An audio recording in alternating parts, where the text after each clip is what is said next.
கைமா வெங்காயம், இந்த தக்காளி, கருவேப்பிலை, நண்டு எல்லாம் ரெடி பண்ணி க்ளீன் பண்ணி சுத்தம் பண்ணி வச்சுருக்கேன்.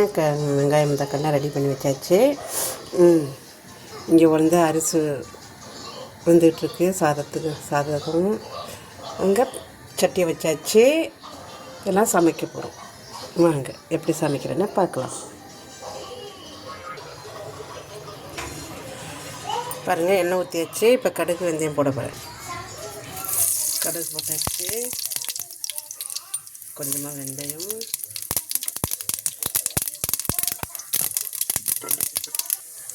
கடுகு வந்துட்டு கருவேப்பிலை, அப்புறம் வெங்காயம் போட்டாச்சு.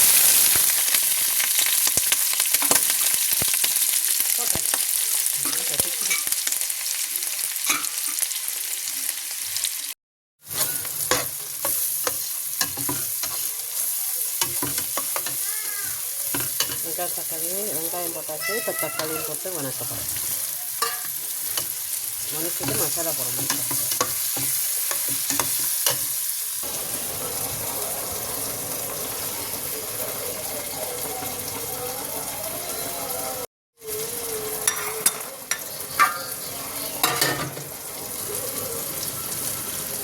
அதாவது கொஞ்சமாக கத்திரிக்காய், உருளைக்கிழங்கு,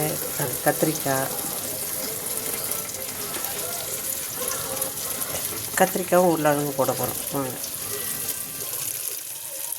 போட்டு இதோட வதக்க போகிறோம். கத்திரிக்காய், உருளைக்கிழங்கு எல்லாத்தையும் போட்டு இதோட வதக்க போகிறோம்.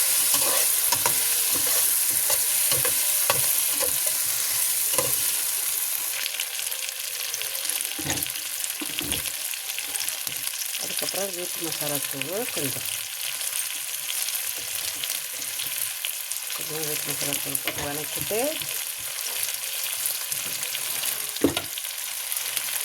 நண்டை போட்டு வதக்கிட்டு காட்டுறேன். சரியா? பாருங்கம்மா, சூப்பராக நண்டு குழம்பு ரெடி ஆகிடுச்சு. பார்க்கவே செம்மையாக இருக்குது. சாப்பிடணும் போல இருக்குது. இப்போயே டேஸ்ட் செம்மையாக இருக்குது. உப்பு காரம் எல்லாமே கரெக்டாக இருக்குது. சூப்பராக இருக்குது. நண்டு குழம்பு செம்மையாக இருக்குது. யாருக்கெல்லாம் நண்டு குழம்பு பிடிக்குமோ அவங்களாம் கமெண்ட் பண்ணுங்கள். அவ்வளோதாம்மா, மசாலாவெல்லாம் போட்டு எல்லாத்தையும் அவ்வளோதான் கொதிக்க விட்டு இறக்க வேண்டியதான். குழம்பு ரெடி.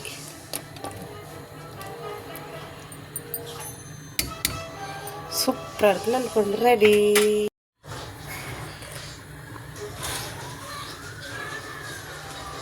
நண்டு குழம்பு ரெடி. இதை பாருங்க, ரெடி ஆகிடுச்சு.